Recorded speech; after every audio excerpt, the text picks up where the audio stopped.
अम्मी मेरी समझ में ये नहीं आ रहा कि आपने उन्हें अंदर क्यों आने दिया। दरवाजे से रुखसत कर देना चाहिए।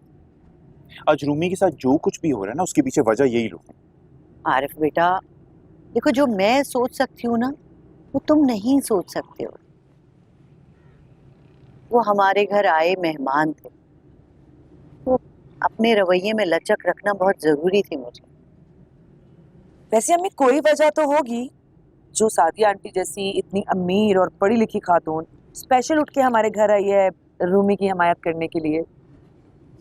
हाँ बिल्कुल, इसलिए कि वो अच्छी तरह से जानती हैं कि रूमी का सारे मामले से कोई लेना देना नहीं, ये बिल्कुल बेकसूर है, इसके साथ तो ज्यादती हुई है।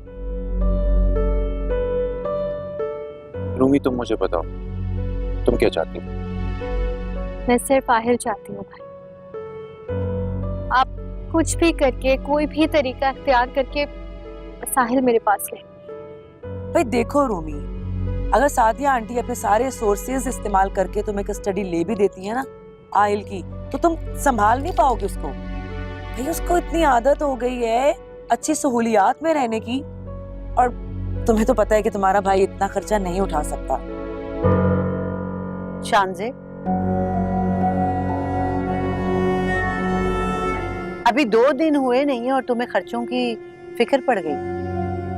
शानजे तुम ना प्लीज अपना मुंह बंद रखा कर,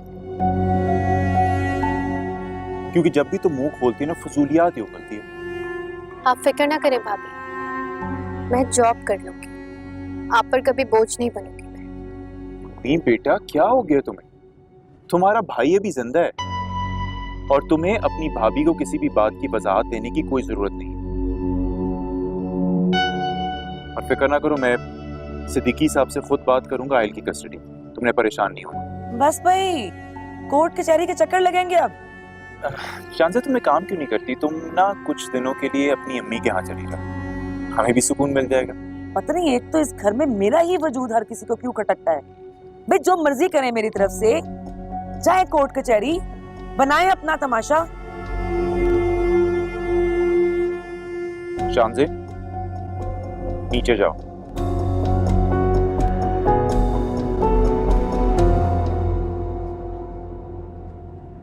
देखें आप लोग प्लीज इसकी बातों का बुरा मत मानिएगा, ये तो ऐसी बोलती रहती है। और उम्मी, जो तुम चाहोगी ना वही होगी, और तुम्हारा भाई ये भी समझ। मेरे पास में जो कुछ होगा ना, मैं उससे बढ़ के करूंगा अपनी बहन के लिए।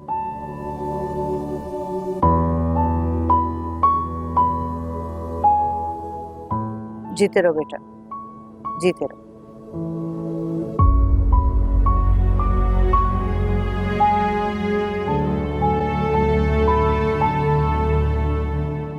ये सब कुछ मेरी वजह से हुआ है खाला जान, मुझे इतनी जल्दी नहीं करनी चाहिए थी।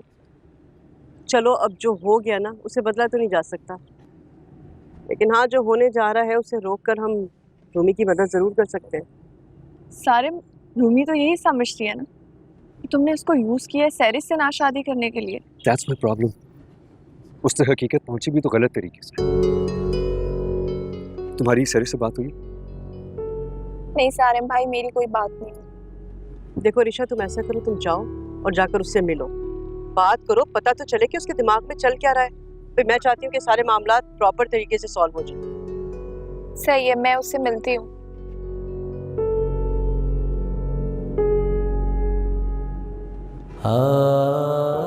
बस एक बार तुम मेरी जिंदगी में आ जाओ, मैं तुमसे वादा करता हूँ कि मैं तुम्हारी सारी तकलीफों को मदावा कर दूंगा और तुम्हारे आयल को ताबिश से ज्यादा मोहब्बत दूंगा।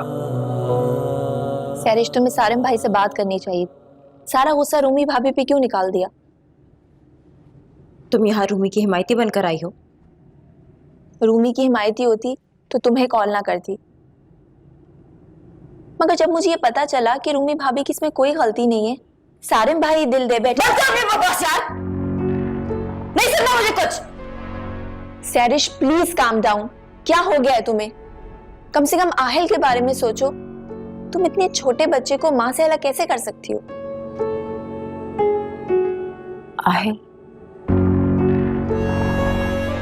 एक आहिल ही तो है जिसके सहारे मैं अपनी बेइज्जती का बदला ले सकती हूँ।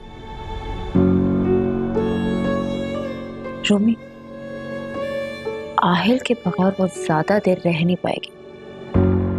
मजबूर होकर वो मुझसे जल्द राब्ता करेगी, मुझे ये यकीन दिलाने के लिए कि उसके और सारिम के बीच में कुछ नहीं है, और इसी बात का मैं फायदा उठाऊंगी।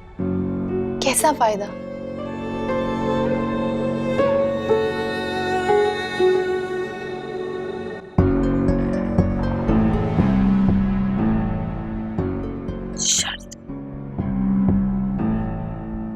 शर्त रखूंगी, रूमी को इज्जत के साथ इस घर ले आऊंगी अगर वो सारिम को मुझसे शादी के लिए राजी कर ले तो।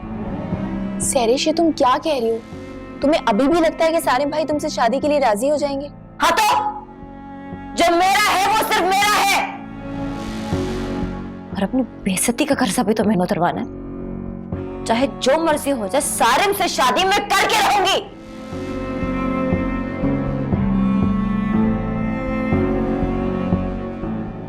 और मैं चाहती हूँ कि मेरी ये बात रूमी तक तुम पहुंचाओ, वो तुम्हारी बात पे यकीन करेगी।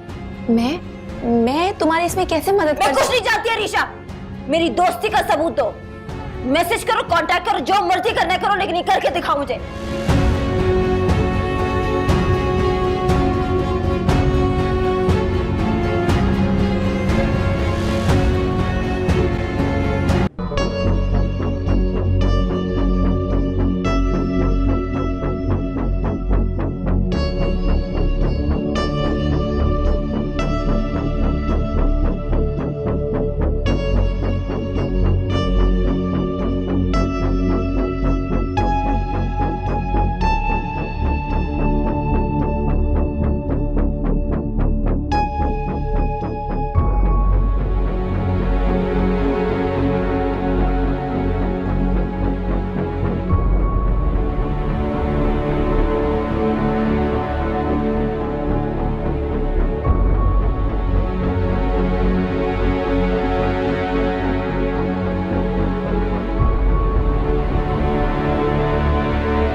आपको पता है अम्मी आज क्या हुआ है?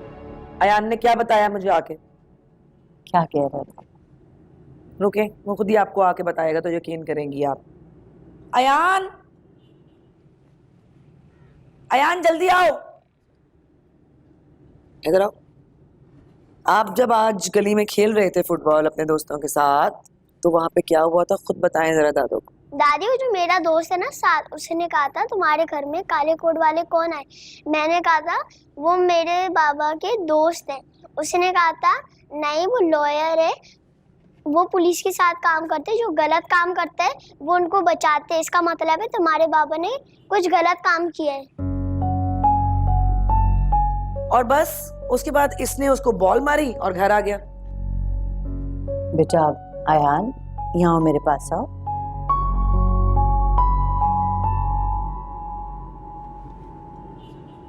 तुम्हारे दोस्त ने बिल्कुल ठीक कहा, उन लोगों को वकील ही कहते हैं और वो लोगों के घर उनकी मदद करने के लिए आते हैं। इसीलिए वो हमारे घर आए कि तुम्हारी फुप्पो जानी की मदद की जा सके और इनका बेटा आहिल इन्हें मिलवा दिया जाए। इसका मतलब है दादी वो आहिल को हमारे घर लाएंगे इंशाल्लाह। यस। तुम भी दुआ करना भाई के लिए। चलो जाओ।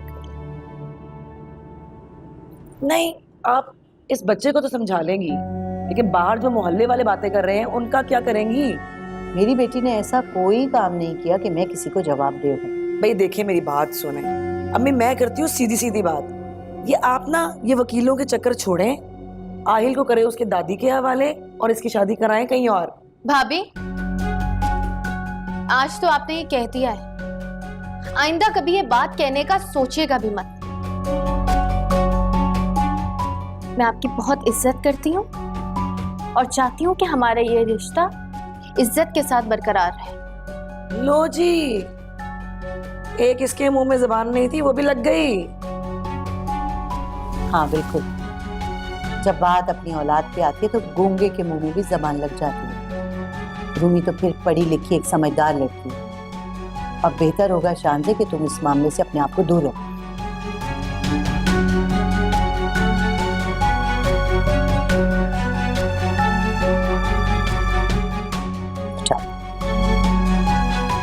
हौसला रखो परेशान।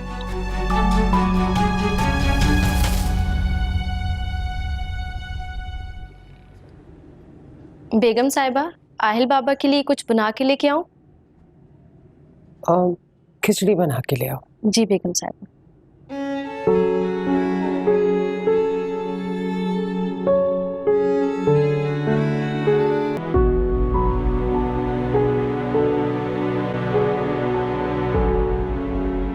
अम्मी, आहिल हमें मिल तो जाएगा ना? ना मिलने की कोई वजह तो नहीं है। बच्चा भी बहुत छोटा है, उसका बाप भी जिंदा नहीं है। अदालत तुम्हारे हक में ही फैसला करेगी। समझ नहीं आता अम्मी, क्या से क्या हो गया कुछ वक्त में। मैं सोच भी नहीं सकती थी कि आहिल मामा पापा से अलग हो जाएगा। मामा इतना ख्याल रखती हैं उसका और पापा, तो रह भी नहीं सकते आहिल के बगैर। हद करती हो तुम भी। उन लोगों ने क्या सलूक किया है तुम्हारे साथ, और तुम हो के अभी भी उन्हीं के बारे में सोच रही हो। अजीब लड़की हो। लेकिन यकीन नहीं आ रहा,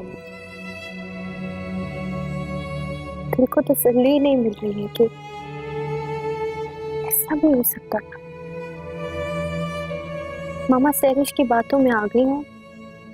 सबसे ज्यादा हैरानी की बात मेरे लिए ये है कि पापा भी ना समझ सके। परेशान मत हो इन बातों को लेके। आहिल मिल जाएगा ना तो इंशाल्लाह सब कुछ ठीक हो जाएगा। एक बात पूछो।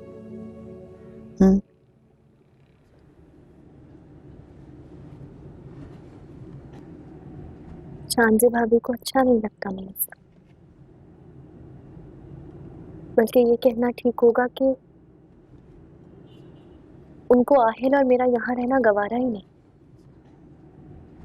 हाँ, ऐसी ही बात है। मगर बेटा तुम परेशान मत हो। मैं जब तक जिंदा हूँ तुम्हें कभी कोई परेशानी नहीं होगी। तुम्हारी माँ का घर है।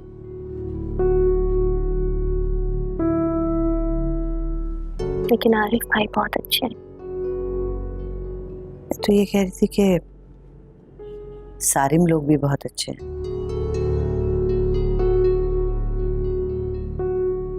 सारिम का नाम तो आप ना ही लिया करें मेरे सामने।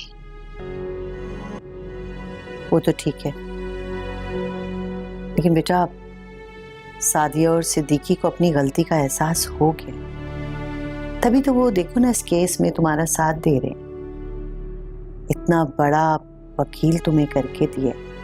आरिफ बता रहा था कि वो उस शहर का बहुत बड़ा और बहुत महंगा वकील है। सिद्दीकी की वजह से ही आके उसने सारे डॉक्यूमेंट्स तुमसे घर पे साइन करवाए ताकि तुम्हें कहीं आने जाने में प्रॉब्लम ना हो। देखो ना, अगर वो ये सब कुछ ना भी करें हमारे लिए तो हम क्या कर सकते हैं, लेकिन वो फिर भी हमारा साथ दे रहे हैं।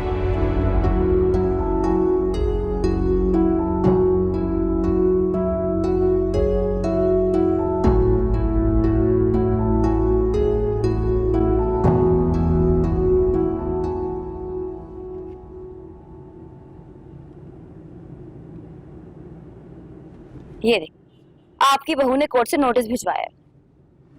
क्या लिखा है इसमें? इसमें साफ साफ लिखा है कि रूमी को आहिल की फुल कस्टडी चाहिए, और इसी सिलसिले में हमारी कोर्ट में हियरिंग है 15 तारीख को। चले, एक नई मुसीबत आ गई।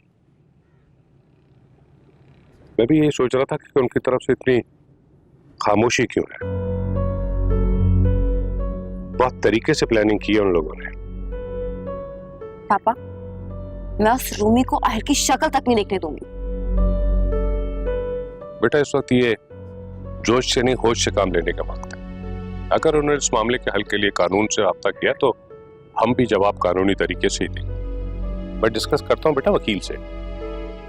मगर मुझे एक बात समझ नहीं आ रही, उनके पास इतनी हिम्मत और ये पैसा कहाँ से आया है? क्योंकि मम्मी ये सब कुछ रूमी सारिम की बैक पे कर रही है। मैं आपको कब से कह रही हूँ कि उन दोनों के पुराने ताल्लुकात हैं। ये नोटिस जिस वकील की तरफ से आया वो शहर का बहुत मशहूर लॉयर है। रूमी की फैमिली उसे अफोर्ड नहीं कर सकती। सैरिश सही कह रही है।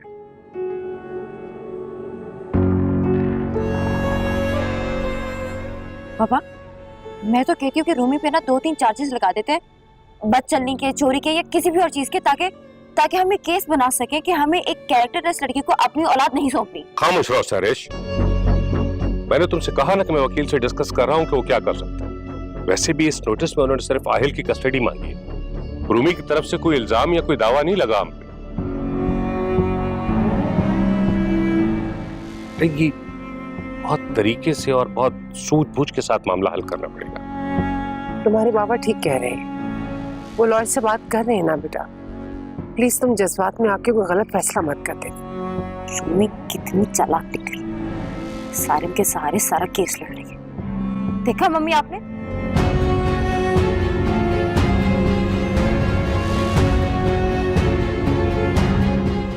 जी अस्सलाम वालेकुम वकील साहब। जी फैजान बात कर रहा हूँ।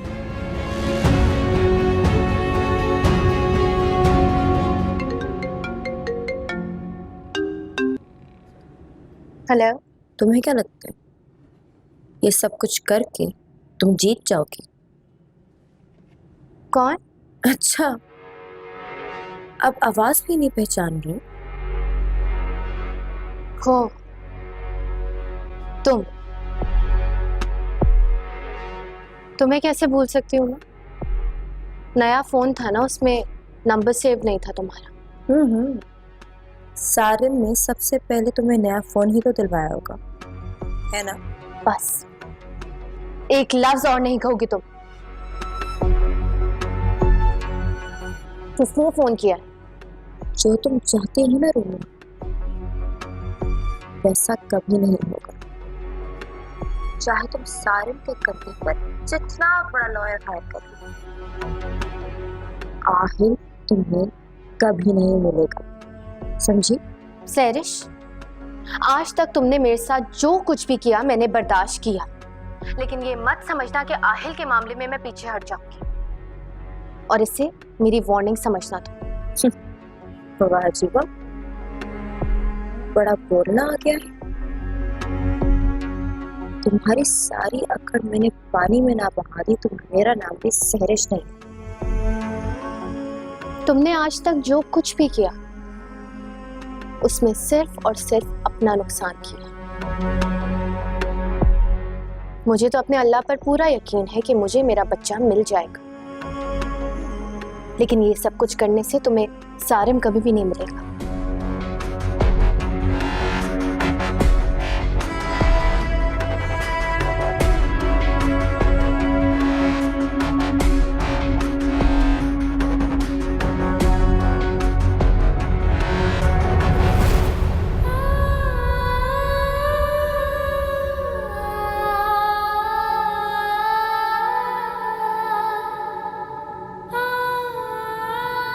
रूमी, बेटा क्यों रो रही हो तुम? क्या बात है? तुम्हें शान से नहीं कुछ कहा?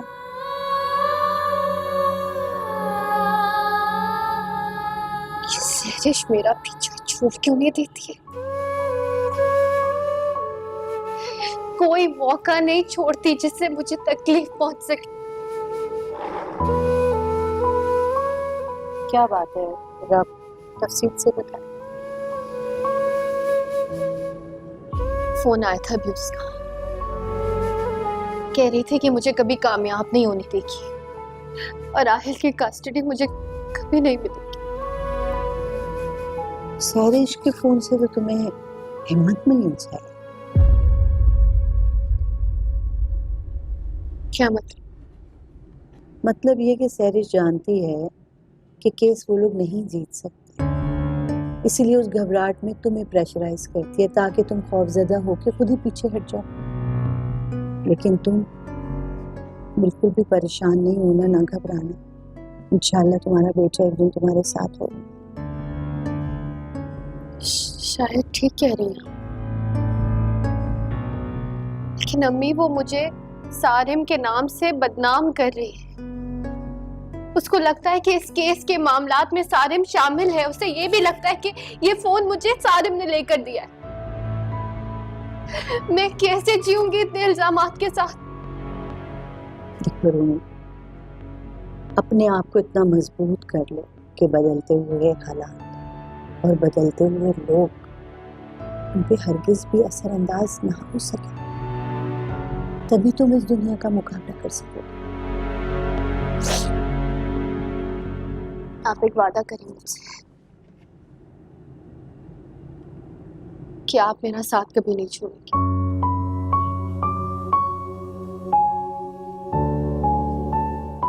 भला एक माँ भी कभी अपनी बेटी का साथ छोड़ सकती है? नहीं ना। तो फिर ऐसा कभी सोचना भी